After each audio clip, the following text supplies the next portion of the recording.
తెలంగాణపై Amit Shah special focus. ఈ నెల 26న కరీంనగర్కు రాక రాష్ట్ర బీజేపీ నేతల కీలక సమావేశం, రాజకీయ దిశపై చర్చలు. మోదీ, రాజ్నాథ్, నడ్డా తర్వాత షా పర్యటన, కమలం వ్యూహం వేగవంతం. ఇది ఏ ఈనాడైనా, ఏ ఆంధ్రజ్యోతి అయినా, ఏ దిశ అయినా రాసిండా?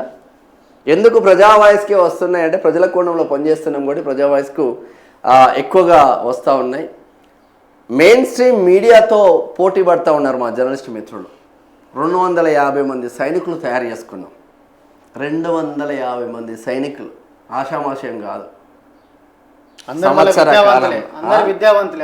మీకు మా దగ్గర పనిచేసే మా కిషన్ కానీ మొదలుకుంటే అందరూ పీజీ పిహెచ్డీలు చేసిన బిడ్డలే. డిప్లొమా జర్నలిజం చేసిన స్టూడెంట్స్ 90% ఉంటారు. చదువుకొని వాళ్ళు ఎవ్వరు లేరబ్బా. నీకు ప్రజా వాయిస్లో పనిచేస్తున్న స్టాఫ్ రిపోర్టర్ల కంటే అందరు మాక్సిమం ఈ 2000-3000 ఇచ్చి ఐడి కార్డులు తీసుకొచ్చుకొని నేను ప్రెస్ అని బండికి స్టిక్కర్ వేసుకొని ఈ తతంగం లేదు. నేను ఐడి కార్డులకు లోగోలకు రూపాయి కూడా తీసుకోండి. ఫస్ట్ ఇది కథ ఏందో చూద్దాం. ఫస్ట్ తెలంగాణ రాజకీయాలపై బీజేపీ అగ్రనేతల దృష్టి మరింత కేంద్రీకృతం అవుతుంది. ఈ నెల 26న కేంద్ర హోంమంత్రి అమిత్ షా కరీంనగర్లో జరిగే ఓ ప్రైవేటు కార్యక్రమంలో పాల్గొననున్నారు. అదే సందర్భంగా రాష్ట్ర బీజేపీ ముఖ్య నేతలతో ఆయన సమావేశమయ్యే అవకాశాలు ఉన్నట్లు పార్టీ వర్గాలు చెబుతున్నాయి. రానున్న రాజకీయ పరిణామాలు, పార్టీ సంస్థాగత బలోపేతం, భవిష్యత్ కార్యాచరణపై అమిత్ షా కీలక దిశానిర్దేశం చేసే అవకాశం ఉందని తెలుస్తుంది. ఇప్పటికే ప్రధాని నరేంద్ర మోడీ, కేంద్ర మంత్రి రాజ్నాథ్ సింగ్, బీజేపీ జాతీయ అధ్యక్షుడు జేపీ నడ్డా, జాతీయ ప్రధాన కార్యదర్శి నితిన్ నబీన్ తెలంగాణలో పర్యటించిన నేపథ్యంలో అమిత్ షా రాక రాజకీయంగా ప్రాధాన్యత సంతరించుకుంది. ఈ వరుస పర్యటనలతో తెలంగాణలో కమలం దూకుడు పెంచేందుకు బీజేపీ హైకమాండ్ ప్రత్యేక కార్యాచరణ అమలు చేస్తున్నట్లు రాజకీయ వర్గాల్లో చర్చ జరుగుతూ ఉంది. మొత్తం మీద భారతీయ జనతా పార్టీ జాతీయ అధ్యక్షుడు నితిన్ నబీన్ వచ్చిండు. నితిన్ నబీన్ వరంగల్ పర్యటన సూపర్ సక్సెస్ అయింది. గ్రేటర్ వరంగల్ ఎన్నికలే టార్గెట్గా ముందుకు వెళ్తూ ఉన్నారు. ఇక్కడ ఈటల రాజేందర్, బండి సంజయ్ కలయిక గ్రేటర్ వరంగల్తో పాటు ఇక్కడ గ్రేటర్ హైదరాబాద్ పైన పడే ఛాన్స్ ఉంది. గ్రేటర్ హైదరాబాద్ అండ్ జిహెచ్ఎంసీ ఎన్నికల పైన ఎఫెక్ట్ చూపించబోతున్నారు.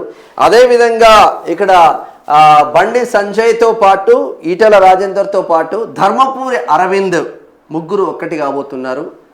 ఇక మా యూట్యూబర్ల మా పాపం బండి సంజయ్కి, ఈటల రాజేందర్కు ఏ ఇంటర్వ్యూ చేసినా బండి సంజయ్ టాపిక్, ఇటు ఏ ఇంటర్వ్యూ చేసినా బండి సంజయ్ టాపిక్ ధర్మపురి అరవింద్తో.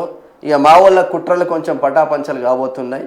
వీళ్ళు ముగ్గురు ఒక్కటయి రాష్ట్రాన్ని అందరినీ గడుపుకొని పోతే 100% అధికారులకి వస్తుందని కార్యకర్తల చెప్పుకుంటున్న నేపథ్యం ఉంది. అందు గురించే ఇది కీ రోల్గా జరుగుతూ ఉంది. పోయి కరీంనగర్లోనే ఇది పెట్టడం, కరీంనగర్లోనే సమావేశం పెట్టడం అమిత్ షాది. మరి కరీంనగర్కి బండి ఉండడం, కరీంనగర్ ఎంపీగా, కేంద్ర మంత్రిగా. సో ఏ విధంగా పోతుంది? ఇంకొక 1 ఇయర్లో ఇక్కడ రామచంద్రరావు పదవి 1 ఇయర్ కూడా లేదు, 11 నెలలో 10 నెలలో ఉన్నది. ఈ 10 నెలల కాలంలో ఇతనిది అయిపోతుంది టర్మ్. తర్వాత ఎవరి చేతికి వస్తుంది యుద్ధం అనేది చూడాల్సిన ఆవశ్యకత ఉంది. తద్వారా మిషన్ తెలంగాణ మాత్రం స్టార్ట్ అయిందని చెప్పుకోవచ్చు. మిషన్ తెలంగాణ బీజేపీ స్టార్ట్ అయిందని ఇక్కడ చెప్పుకోవచ్చు. ఫోకస్ అయితే పెడతా ఉంది. అంటే వెస్ట్ బెంగాల్నే కైవసం చేసుకున్న పరిస్థితి. అక్కడ పెద్దగా లీడర్లు లేరు.